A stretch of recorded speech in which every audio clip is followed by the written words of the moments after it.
Marwadi university మంచి భవిష్యత్తు కోసం తెలుగు విద్యార్థులు ఇష్టపడే యూనివర్సిటీ. కాల్ 9059052378 9059052379.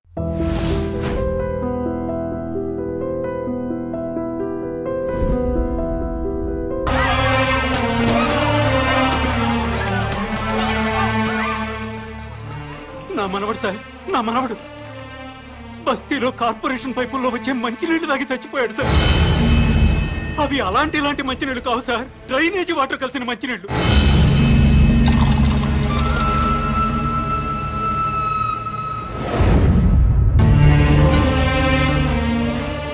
పొద్దున్నే పెద్దవాళ్ళు బాత్రూమ్లకి టాయిలెట్లకి వెళ్తే ఆ పైపుల్లో వచ్చే చండాలం అంతా మేము తాగే మంచినీళ్ల పైపుల్లో కలుస్తున్నాయంటే ఎంత దుర్మార్గమో చూడండి సార్. ఎన్నిసార్లు చెప్పినా అధికారులు పట్టించుకోవట్లేదు సార్. ఈ విషయం మంత్రి గారికి చెప్పడానికి వెళ్తే అపాయింట్మెంట్ కూడా ఇవ్వలేదు సార్ మాకు. మంత్రి గారి ఇంట్లో కూర్చొని తీరిగ్గా క్రికెట్ మ్యాచ్ చూసుకుంటున్నారు సార్. కనీసం మంత్రి గారు ఫోన్లో అయినా దొరుకుతారేమోనని ఫోన్ చేశాం సార్. మంత్రి గారు ఢిల్లీ క్యాంప్కి వెళ్ళారండి, వారం రోజుల తర్వాత వస్తారు. మంత్రి గారి ఫోన్ ఎత్తి మంత్రి గారు ఢిల్లీ వెళ్ళారని చెప్పారు సార్. ఏం చేయాలో తెలియక అధికారులను నిలదీద్దామని వాటర్ బోర్డు ఆఫీస్కి వెళ్ళాం సార్.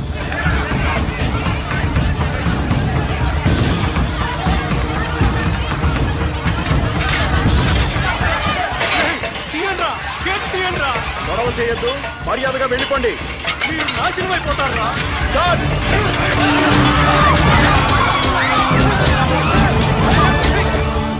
చనిపోయిన పిల్లాడి శవాన్ని కూడా కొట్టారు సార్.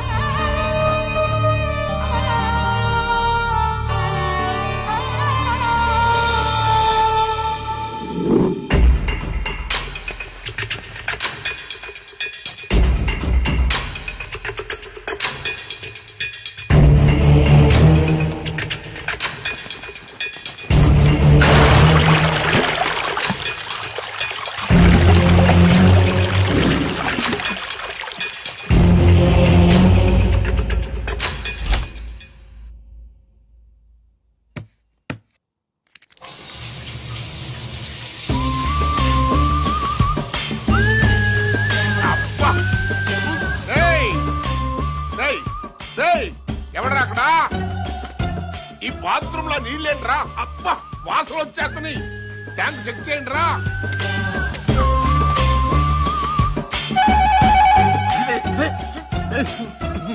అన్నా, ట్యాంక్ లో డ్రైనేజ్ వాటర్ ఉందన్నా?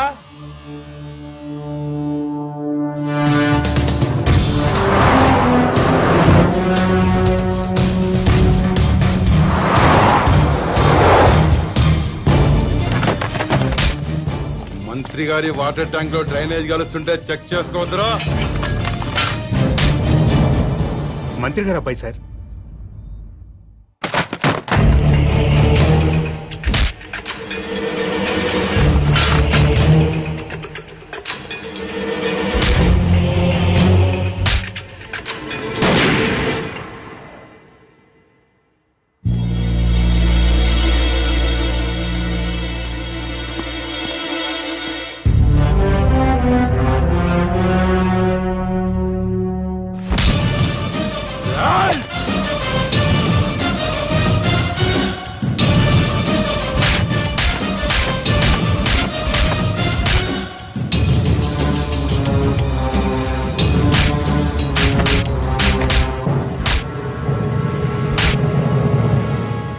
రెండు నిమిషాల్లో నీ బాబు ఇక్కడ ఉండాలి.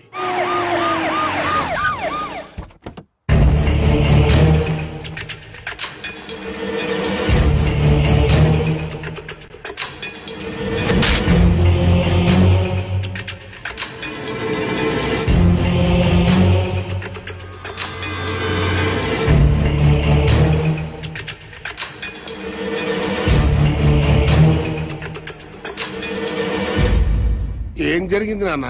ప్రజలు తాగే మంచినీటిలో డ్రైనేజ్ వాటర్ కలిసింది. తెలిసింది, బాధపడుతున్నా, ఖండిస్తున్నా, దర్యాప్తు జరిపిస్తా, చర్యలు తీసుకుంటా. ప్రభుత్వ నిర్లక్ష్యం వల్ల పసివాడు చనిపోయాడని బాధపడుతున్నారా లేదా? ఎందుకు పన్నండి, నా సొంత బిడ్డ పోయినంత బాధగా ఉంది. నీ ఇంట్లో వాటర్ ట్యాంకులోకి డ్రైనేజ్ వాటర్ వచ్చి కలిసింది. ఆ నీళ్లు మీ ఒంటి మీద పడితేనే మీ మనుషులు ప్రభుత్వ ఉద్యోగులపై దాడి చేశారు. అవే నీళ్లు తాగి ప్రజలు చనిపోతే మీ మనుషులు ఎందుకు స్పందించలేదు? ప్రజలు బాధపడుతుంటే మీరు స్పందించలేదు, కానీ మీకు బాధ వచ్చినప్పుడు మాత్రం వెంటనే ఎందుకు స్పందించారు? తప్ప కాదా? తప్ప కాదా? తప్పే.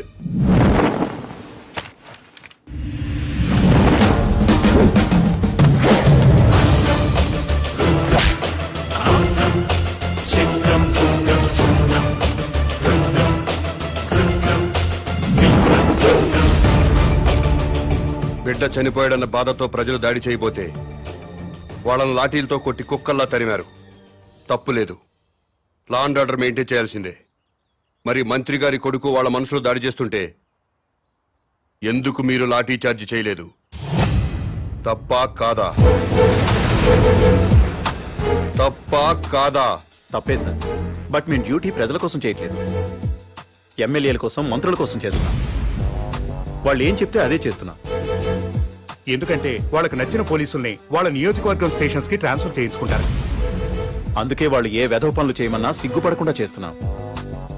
మమ్మల్ని కూడా చెప్పుతో కొడతారో ఉమ్మేస్తారో మీ ఇష్టం. ఎవడో అధికారంలోకి వస్తే వాడు పోలీసులతో ఫుట్బాల్ ఆడుకోవడం తప్పా కాదా? తప్పే. మీరు పదవుల్లోకి వచ్చింది ప్రజల మీద బతకడానికా, ప్రజల కోసం బతకడానికా? ప్రజల కోసమే. అంటే ప్రజల్లా బతకాలి. అవునండి. ప్రజల్లాగా ప్రజలతోనే బతకాలనుకుంటే ప్రజలు సంతోషంగా ఉన్నప్పుడే మీరు సంతోషంగా ఉండాలి. అవునండి. ప్రజలు ఏడుస్తున్నప్పుడు మీరు ఏడవాలి. అవునండి. ప్రజలు ఏం తిని బతుకుతున్నారో అదే మీరు తిని బతకాలి. అవునండి. ప్రజలు డ్రైనేజీ వాటర్ తాగితే అవి మీరు తాగాలి. అది ఎట్టకుదు. రండి, ప్రజల్లా బతుకుదురు గాని.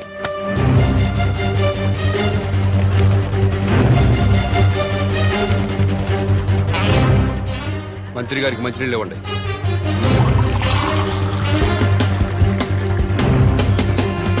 తాగు. నేను తాగలేదు, నువ్వు తాగలేవా? తాగు తాగు. రోజు మేము తాగేది అయ్యే. తాగు తాగు.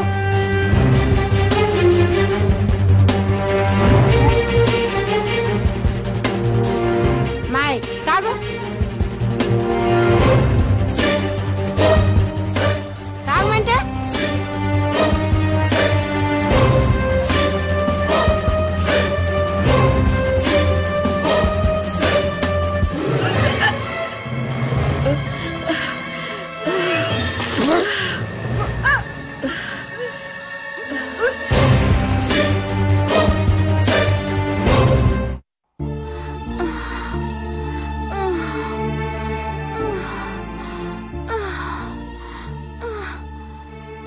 నీళ్లు తాగాక బస్తీలో పిల్లోడు చచ్చాడు.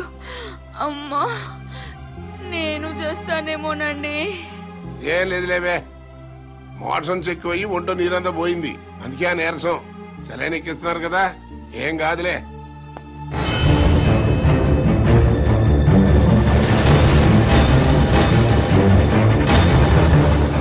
ఏంటిది? ఇటు ఇళ్లలోకి తోసుకొచ్చేటివేనా? మీ ఇళ్లలోకి మేము టెస్ట్ అనుకుంటారా? ఏమనంటే ప్రెస్. మా ప్రైవేట్ జీతాలు ఉండవు. ఉండవు. ఏ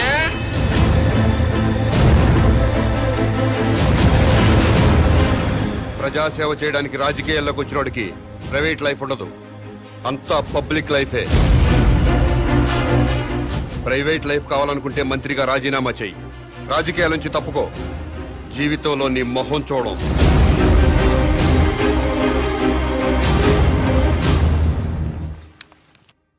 రాని రాని, ఆపు ఆపు ఆపు ఆపు.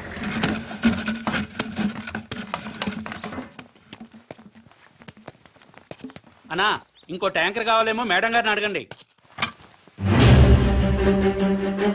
ఎవరిని మేడం గారు అంటున్నావు? మంత్రి గారి భార్యనండి. బస్తీలో మంచినీళ్లు సప్లై చేసేటప్పుడు బస్తీలో ఉన్న ఆడవాళ్లను ఇలాగే మేడం గారిని గౌరవంగా పిలుస్తావా? ఇలాగే గౌరవంగా పిలుస్తావా అని అడుగుతున్నాను. మీకే చెప్పేది, దున్నపోతలో ఉన్నారు. ఓ తోసుకురాపోతే లైన్ లో రావచ్చు కదా. ముందుకు వచ్చారంటే మొహం బయలుదేరి వెళ్ళు.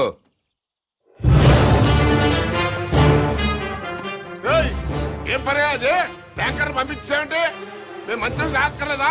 ప్రజల్లా బతకండి. ఆహా, అది ఎలాగో తమరే సెలవే ఉండే. బస్తీకి వెళ్ళండి, ట్యాంకర్లు వస్తాయి. అక్కడ ఉన్న ఆడవాళ్లతో పాటు మీ ఆడవాళ్ళను కూడా బిందెలతో మంచినీళ్లు పట్టుకోమని చెప్పండి.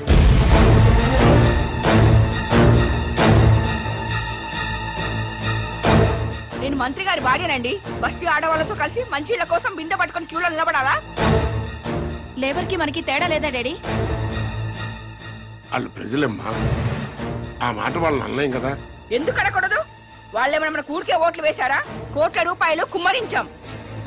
75 లక్షల రూపాయల బ్రాండీలు విస్కీలు తాగి ఓట్లేశారు. ఊరికే వేశారా?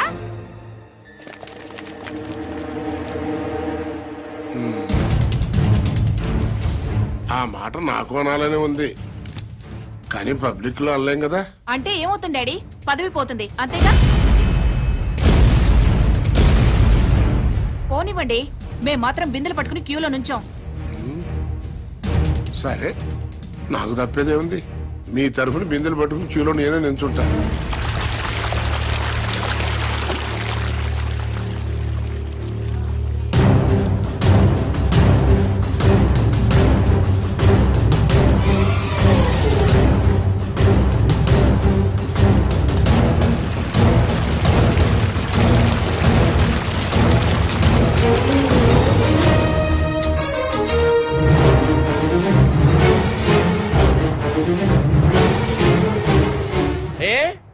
బిందెలతో నిలబడి లైన్లో నీళ్లు పట్టుకోవడానికి ఎందుకు బాధపడుతున్నారు?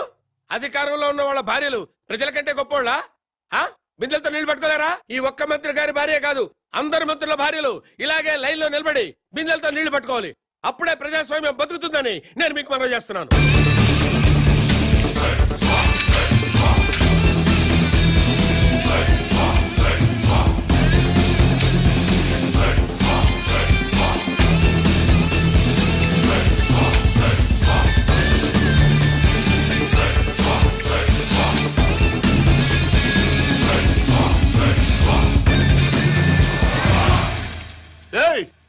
అదేంటయ్యా బాత్రూమ్లకు తాళాలేస్తున్నాయంటే?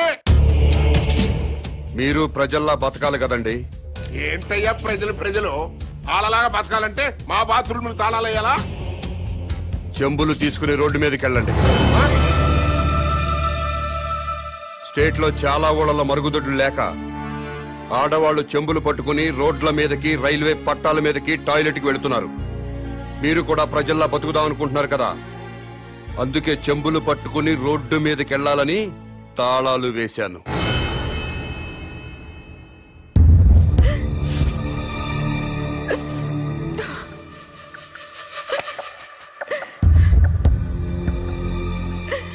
ఇంతకంటే చచ్చిపోవడం నయం. ఏంటి డాడీ ఇది? మినిస్టర్ గా మీరేం చేయలేరా? ప్రజల్లాగానే మనము బతకాలంటున్నాడు కదమ్మా. ప్రజలంతా చికెన్ గునియాతో బాధపడుతున్నారు, మనం కూడా చికెన్ గునియా తెచ్చుకోవాలా? లవ్ పేరు చెప్పి ఆడపిల్లల మీద యాసిడ్ పోసి చంపుతున్నారు, మనము చంపాలా? ఆర్గ్యుమెంట్ వద్దమ్మా. ఈ సమస్యకి ఒక్కటే పరిష్కారం. మనం జనంతో పాటు చెంబుట్టుకుని రోడ్డు మీదకి వెళ్ళకూడదు అనుకుంటే నేను ఎమ్మెల్యేకి రాజీనామా చేయాలి, మంత్రి పదవికి రాజీనామా చేయాలి. అసలు టోటల్ గా నేను రాజకీయ సన్యాసమే చేసేయాలి. అభిమానం ముఖ్యమో అధికారం ముఖ్యమో మీరే నిర్ణయించండి.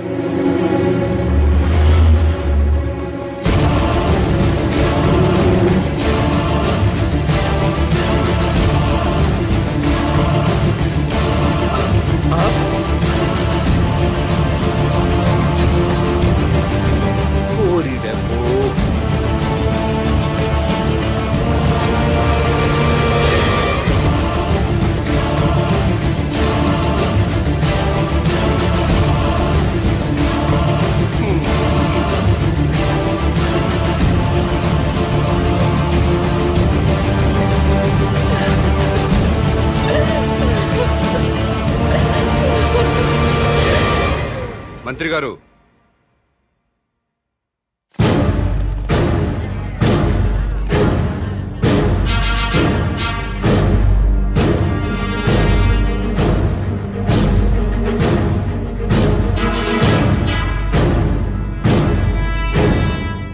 కన్నీళ్లు మంత్రుల కుటుంబాలకే కాదండి, మా ఊరు ప్రజలకు కూడా ఉంటాయి, మా ఆడవాళ్లకు కూడా ఉంటాయి. నలుగురిలో మొగుడు ముందు నిలబడడానికి కూడా ఆడది మొహాట పడుతుంది. అలాంటిది పొద్దున్నే చెంబు తీసుకుని రోడ్డు మీద నిలబడాలంటే ఎంత సిగ్గుపడుతుందో, ఎంత అవమానంతో చచ్చిపోతుందో తెలియదా సార్ మీకు? ఈ దేశంలో అన్నిటికంటే ఉప్పు చీప్ సార్. ఉప్పు కంటే కూడా ఆడదాని పరువు చీప్ అనేలా మీలాంటి నాయకులు ప్రవర్తిస్తున్నారు. మనుషులైతే సిగ్గుపడండి, మనసుంటే ఆలోచించండి.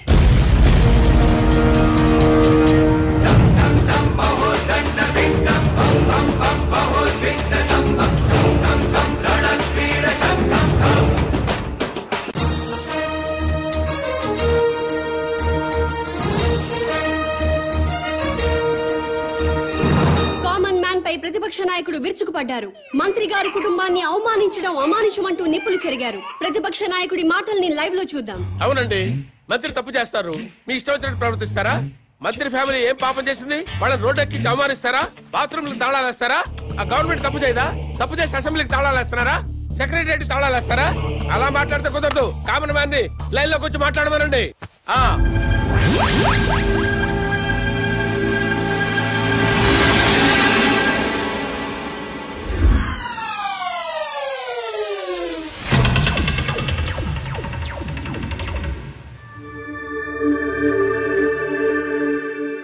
జానకిరామ్ గారు, మీరు ఇప్పుడు ఏ పార్టీలో ఉన్నారు? మాతృదేశం పార్టీలో అండి. ఎలక్షన్ టైంలో ఈ పార్టీని వదిలి ఇంకో పార్టీలోకి వెళ్ళినట్టున్నారు. అవునండి. ఏ పార్టీ సార్ అది? స్టార్ పార్టీలోకి జంప్ అయ్యారు సార్. దేనికి మారారు సార్? ఆ పార్టీ అధినేతకి ప్రజాబలం ఉంది, యూత్ బలం ఉంది, కొత్త పార్టీ. పైగా నేను సీనియర్ మోస్ట్ మెంబర్ ని, మినిస్టర్ కొట్టే అవకాశం కూడా ఉంది. అధికారంలోకి డెఫినెట్ గా వస్తుందని నమ్మకంతో చేరాను సార్. స్టార్ పార్టీలో జాయిన్ అయినప్పుడు ఆ పార్టీని, ఆ పార్టీ అధ్యక్షుడిని ఏదో పొగిడినట్టున్నారు. ఎస్, పొగిడాను. స్టార్ పార్టీలో సామాజిక న్యాయం ఉంది, అవినీతిపై పోరాటం ఉంది, ప్రజలపై ఆరాటం ఉంది. పార్టీ అధ్యక్షుడు నీతిమంతుడు. మాతృదేశం పార్టీ నుంచి బయటకు వచ్చినప్పుడు ఆ పార్టీని, ఆ పార్టీ అధ్యక్షుడిని ఏదో తిట్టినట్టున్నారు. తిట్టాను. మాతృదేశం అంతా వన్ మ్యాన్ షో సార్. అక్కడ ఆయన ఒక్కడే కింగ్ సార్. అందుకే బయటకు వచ్చాను సార్. సీనియర్లకు విలువ లేదు, జూనియర్లకు తావు లేదు, వెన్నుపోటు రాజకీయాలు. ఎలక్షన్ తర్వాత స్టార్ పార్టీ నుంచి ఎందుకు బయటకు వచ్చారు సార్? ఎలక్షన్స్ జరిగినాయి, పార్టీ పోయింది, గ్లామర్ పోయింది, ఇంకక్కడుండి మేము చేసేదే ఉంది. అందుకనే స్వగృహ ఆపరేషన్ తో మాతృదేశంలో చేరిపోయాం. స్టార్ పార్టీ నుంచి బయటకు వచ్చినప్పుడు ఆ పార్టీని, ఆ పార్టీ అధ్యక్షుడిని ఏదో తిట్టినట్టున్నారు. తిట్టేశా. స్టార్ పార్టీ అధ్యక్షుడు అవినీతి పరుడు, కులం పిచ్చి, వర్గం పిచ్చి, పార్టీ టికెట్లు అమ్ముకున్నారు. నిజంగా స్టార్ పార్టీ అధ్యక్షుడికి కులపిచ్చుందా సార్? లేదు సార్. డబ్బులు తీసుకుని ఎమ్మెల్యే టికెట్లు అమ్ముకున్నారా సార్? లేదు లేదే. నిజంగా స్టార్ పార్టీ అధ్యక్షుడు అవినీతి పరుడా సార్? No no no. మరి ఎందుకు సార్ స్టార్ పార్టీని, పార్టీ అధ్యక్షుడిని విమర్శించారు? మరి తిట్టకపోతే బయటికి ఎలా వస్తాను సార్? మళ్ళీ మాతృదేశం పార్టీలో జాయిన్ అయినప్పుడు ఆ పార్టీని ఏమని పొగిడారు సార్? మాతృదేశం పార్టీ నాకు రాజకీయ జన్మనిచ్చిన పార్టీ. ఆ పార్టీలో చేరితే మా అమ్మ కౌగిల్లో చేరినట్టుంటుంది, తిరిగి నా పుట్టింటికి వచ్చినట్టుంది. ఆ పార్టీ కోసం నా ప్రాణాలు ఇస్తా, ఆ పార్టీ కోసం రక్తం దారపోస్తా. మీరు ఇప్పటికే స్టేట్ లో ఉన్న అన్ని పార్టీలు మారారు. ఇలాంటి రాజకీయ నాయకుల్ని ప్రజలు ఏమనుకోరా సార్? ఏంటి సార్ జనం గురించి మాట్లాడతారు? వాళ్ళు ఏంటనుకున్నారు సార్? మందు పోయిస్తే ఓట్లేస్తారు సార్, డబ్బులు ఇస్తే ఓట్లేస్తారు సార్, క్యాస్ట్ ని బట్టి ఓట్లేస్తారు సార్. ఒక అభ్యర్థి గుణాన్ని బట్టి ఎవరైనా ఓట్లేస్తారా సార్? వెయ్యారు సార్ వాళ్ళు. అందుకే మేమేం చేసినా వాళ్ళు మమ్మల్ని తిట్టే హక్కు లేదు సార్. అది సార్ జరిగింది. ఏంటి సార్ జనాన్ని ఇలా అన్నాను, కోపం వచ్చిందా మీకు? నిజంగా జనం మంచోళ్ళు అయితే ఒక సిన్సియర్ అభ్యర్థిని ఎందుకోరు సార్? వాళ్ళు చేసేది తప్ప కదా సార్? వాళ్ళని ఎలా బాగు చేయాలని నేను ఆలోచిస్తున్నాను సార్. దాని గురించి ఆలోచిస్తున్నాను సార్ నేను.